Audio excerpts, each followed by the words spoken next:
guys, just wanting to jump on quickly. With a lot of my ladies receiving their pieces in the post with COVID, they are a bit unsure for our first time wearers on how to put them on.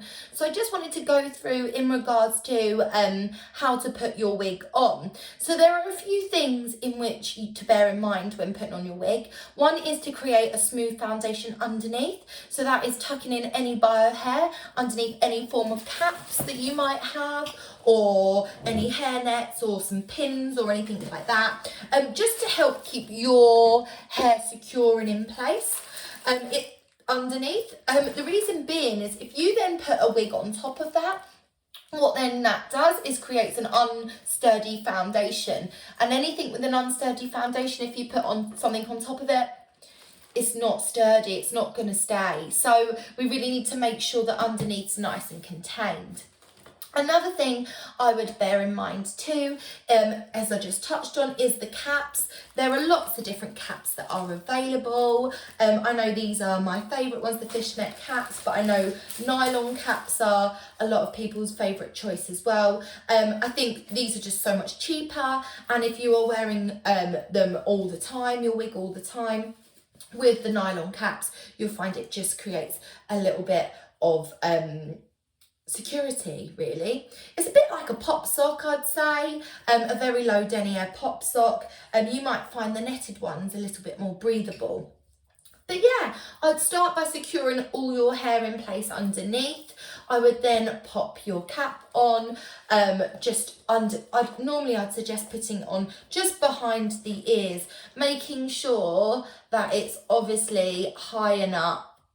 So if you do have a lace front or anything, you're not going to be able to see it. So yeah, that's what I do first, is contain your hair all underneath. So once you've done that, there are some other things that you can use, but some people don't need them. You can use wig grippers, or you can use silicone wig bands, anything that might help keep it in place. These also, a lot of my ladies find and say that when their piece is quite tight at first, they prefer putting these on just to create a little bit of soft cushion just around the circumference. Again, it really does help in regards to security, but some people find they don't need them, so it's completely your personal preference. I'm going to leave it off, but it will give you a good indication. So when putting on your wig, around the back of the nape, you will see it's got some nape adjusters back here. I'll grab a different one to show you.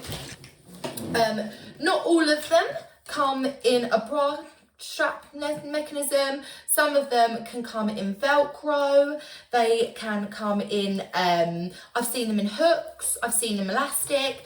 There are quite a few different methods. Some pieces also contain some combs that you can put in the side or clips. Please make sure if you are doing so, you are not adding extra pressure to your bio hair. It's really important, if it's weak already, don't add extra pressure to it. So moving on to how we would then put it on. So first of all, when you receive your piece, it will come in a hairnet, also in a box. I would brush that through using a wig brush. We use wig wet brushes in here. The reason being is the bristles are really soft, but they're long enough to be able to get some knots out of. You're also, it actually bends as it goes to the hair, so you're not pulling out any of the knots. The bristles actually are so bendy that when you go to put it on the hair, it doesn't tug. So I'd brush through your piece first of all. Apply any product if you feel like you need to. Some glossing serum or some protein spray or leave-in conditioner is always good for synthetic pieces, especially around the nape of the neck where you might get some friction frizz. So yeah, when putting it on, always make sure that your label is at the back.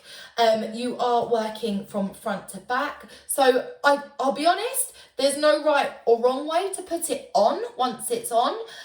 It's just manoeuvring it into the right place. So once you've done so, pop it on your head. You are then going to work from your natural, let's pull this out, from where your natural hairline would sit, and that normally is 4 fingers from your brow bone. So 4 fingers from where your brow bone would sit is where your natural hairline would lay. So that's just on this bit here. If I pull back slightly, you might be able to see her more. So from there, I would then look at my ear tabs. So your ear tabs sit, let me show you. So your ear tabs sit just inside here. So as you can see, she's slightly wonky. So we need to maneuver her. So see, she sits just in front of the ears. Now within these ear tabs, there are also some contain like a metal or a plastic, just to bend it in, just to kind of create a bit more security around your temples. That is on both sides. Please make sure that that is there, because if you do leave it out, it will just poke out and it just doesn't look nice. So once you've manoeuvred your ear pads, I'd go back and make sure your natural hairline is in the right place. 4 fingers from your brow bone, ear tabs in front of your ears. Then you also have your wig, which will sit just around the nape. This then should sit right under here. As I said previously, there are inside this cap, there are some mechanisms just along the back to tighten. You can have a little play around that before you put it on or after. I must stress, your wig should be tight. It shouldn't be uncomfortable. Yeah, that, like, if you're uncomfortable and you're getting headaches, loosen it. However, it should be tight. It's a bit like a pair of jeans or a leather pair of shoes. Once you start to wear her more frequently, what you'll find is it will just mould to you. So therefore, if anyone else was to put it on, it wouldn't fit them. So please bear that in mind. So that is how I would put on your wig. It does vary. There are obviously full lace pieces that I will go through a video in for you. However, in regards to putting on our ready to wear pieces, this is how I would go about it if you are unsure. If you have any questions, please let me know. I'm really happy to help. And I hope you have a lovely day and take care.